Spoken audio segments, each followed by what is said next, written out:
Marcus Garvey created and led the United Negro Improvement Association, or the UNIA, through its golden age.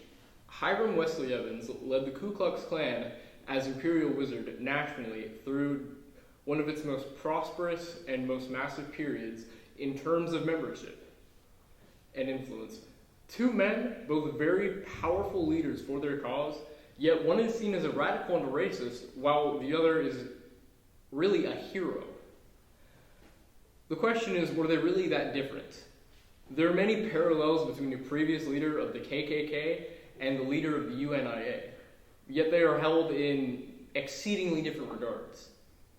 These two men were essentially, they had the same agenda, but with a color swap. Marcus Garvey and Hiram Wesley Evans were leaders for the same cause. Hiram Wesley Evans was the imperial wizard or national leader of the Ku Klux Klan from 1922 to 1939. Looking back, Hiram Wesley Evans is viewed as somewhat of a monster, or even a leader of monsters. While Wesley is evil, Marcus Garvey is viewed as a hero, an outspoken activist, a revolutionary, to be said. Yet, there were some differences in how these men went about pursuing their goals, but were the goals themselves that different from each other? This is a quote from a speech given by Hiram Wesley Evans. The Ku Klux Klan, in short, is an organization which gives expression, direction, and purpose to the most vital instincts, hopes, resentments of the old stock Americans, provides them with leadership, and is enlisting them and preparing them for militant constructive action toward fulfilling their racial and national destiny. The Klan is literally once more the embattled American farmer and artisan, coordinated into a disciplined and growing army, and launched upon a definite crusade for Americanism. Hiram W. Evans, The Klan's Fight for Americanism, 1926. When digested, this sounds like the insane ravings of a racial and cultural supremacist. This is a man that believes that because of the country and white skin that he was born into, he is far more superior than his darker and more foreign peers. Now, compare this to an excerpt from a speech by Marcus Garvey. We want every Negro to work for one common object, that of building a nation of his own on the great continent of Africa. That all Negroes all over the world are working for the establishment of a government in Africa means that it will be realized in another few years. We want the moral and financial support of every Negro to make this dream a possibility. Our race, this organization, has established itself in Nigeria, West Africa, and it endeavors to do all possible to develop that Negro country to become a great industrial and commercial commonwealth. Pioneers have been sent by this organization to Nigeria, and they are now laying the foundations upon which the 400 million Negroes of the world will build. If you believe that the Negro has a soul, if you believe that the Negro is a man, if you believe that the Negro was endowed with the senses commonly given to other men by the Creator himself, then you must acknowledge that what other men have done, Negroes can do. We want to build up cities and nations and governments, industries of our own in Africa, so that we will be able to have a chance to rise from the lowest to the highest position. Marcus Garvey, if you believe the Negro has a soul, back to Africa. This is not yet something necessarily that would sound outrageous, per se, but one can start to see the parallels in what these two men both want. And that's a segregated nation comprised solely of who they believe to be their brethren. The third of the Klan principles is that Protestantism must be supreme, that Rome shall not rule America, that the Klansman believes that this is not merely because he is a Protestant, nor even because the colonies that our country is now founded on was founded for the purpose of wresting America from the control of Rome and establishing a land of free conscience. He believes that it is because Protestantism is an essential part of Americanism. Without it, America could never have been created, and without it, she cannot go forward. Rome rule would kill it. Hiram Wesley Evans, The Klan's Fight for Americanism, 1926. The Negro must be united in one grand racial hierarchy. Our union must know no clime, boundary, or nationality. Like the great Church of Rome, Negroes the world over must practice one faith, that of confidence in themselves with one God, one aim, one destiny.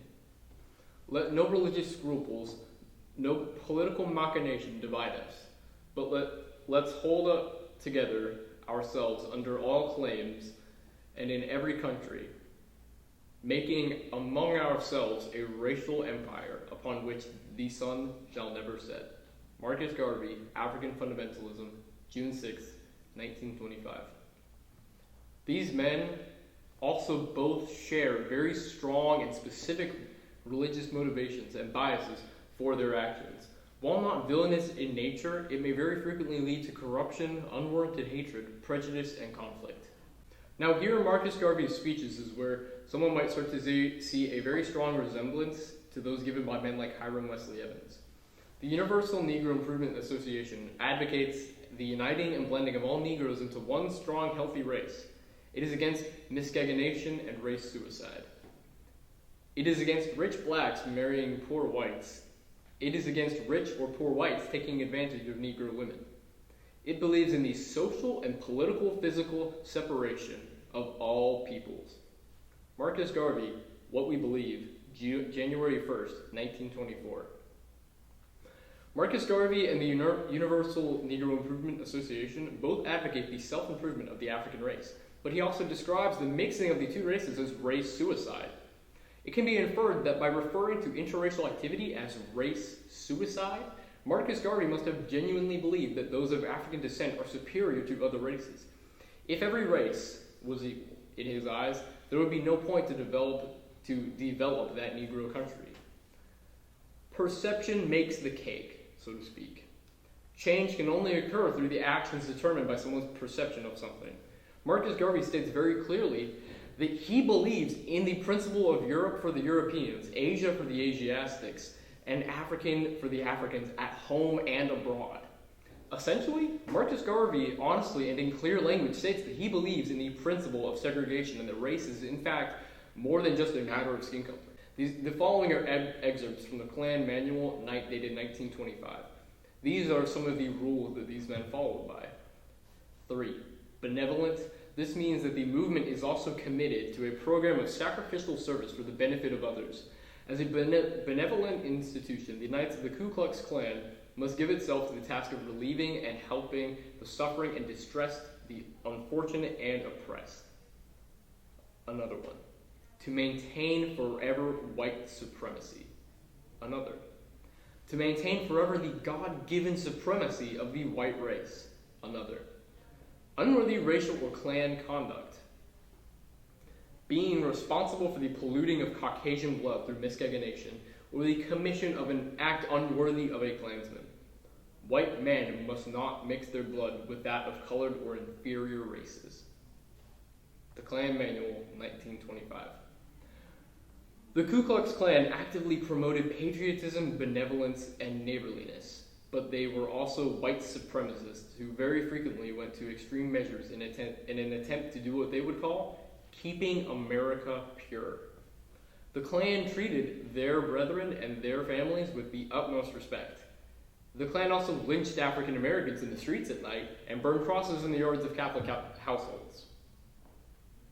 While these two groups supported their respective races and neighbors, the UNIA and the Klan also condemned miscegenation using the exact same word in their speeches for the purpose of preserving what they would call racial purity.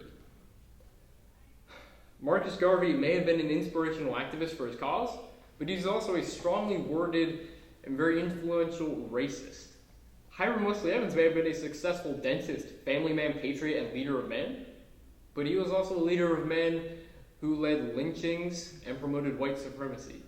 Both of these organizations and men can appear to be whoever or whatever someone wants them to be.